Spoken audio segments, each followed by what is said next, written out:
블록체인 데이터 분석 업체 코인 매트릭스에서 국가 간 송금 용도 기능으로 현재 어느 암호화폐가 가장 잘 활용되는지 분석을 했는데요.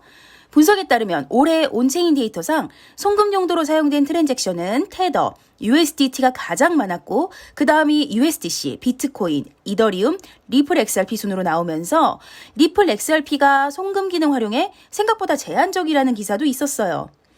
이 분석을 보고 미디어들은 송금 결제 기능으로 특화되어 있다고 하면서 리플 XRP가 왜 이더리움보다 순위가 낮냐, 송금 결제를 위한 유틸리티 토큰으로서 기능을 잘하고 있는 것이 맞냐, 이런 이야기들 조금 하고 계시는데 다 맞는 말씀이지만 제 생각 조금 다릅니다. 송금 결제로서 기능을 잘 하기 위해서 고려되는 것들이 여러 가지가 있겠지만 제가 봤을 때 중요하다고 생각하는 건 딱 두 가지가 있어요. 첫 번째, 송금 결제 기능을 잘하고 있는지 확인하기 위해서는 그 프로젝트가 시장을 얼마나 장악하고 있는지 또는 장악할 수 있는지가 중요할 것 같고, 둘째, 활용되는 코인이 화폐로서 얼마나 안정적인 가치가 있는지를 한번 생각해 봐야 돼요.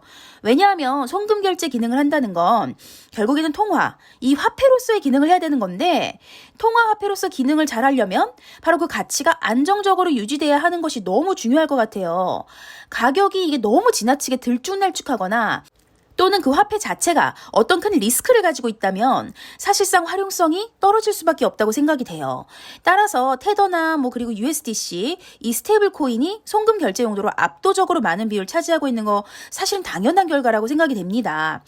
리플의 선물 미결제 약정이 약 11억에 육박했다고 기사가 나왔는데, 선물 미결제 약정이라고 하는 건 여러분 쉽게 말해서 선물 거래에서 롱 포지션이든 숏 포지션이든 한 번 잡은 포지션을 바꾸지 않고 계속 밀고 가는 이런 투자자들의 의미라고 생각하시면 되는데, 리플의 경우에는 앞으로도 계속 우상향할 것이라는 그런 롱 포지션을 잡고 있는 선물 미결제 약정이 매우 많은 걸로 보여져요.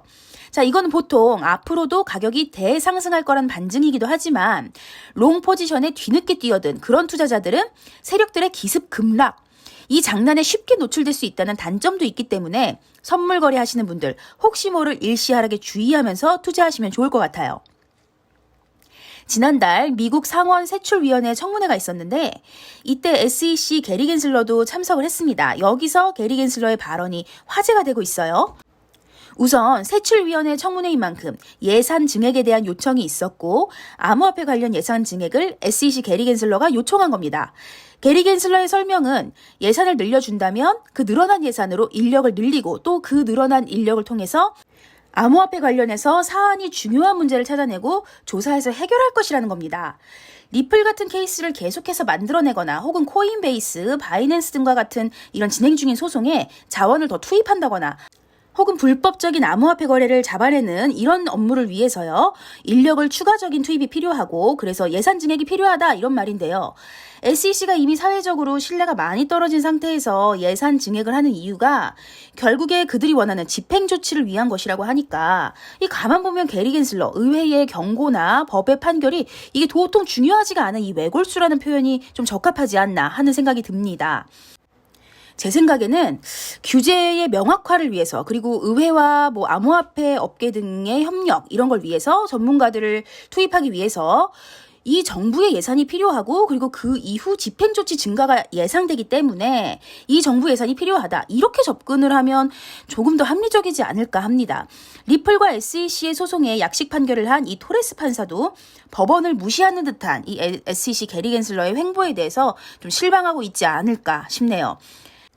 더군다나 청문회에서 토큰은 투자 계약이라는 발언을 함으로써 토레스 판사의 판결, 즉 토큰은 디지털 자산이고 투자 계약을 성립하지 않는다고 판결문에 적은 걸 전면적으로 무시하는 건, 이거 게리 겐슬러가 선을 넘은 거죠.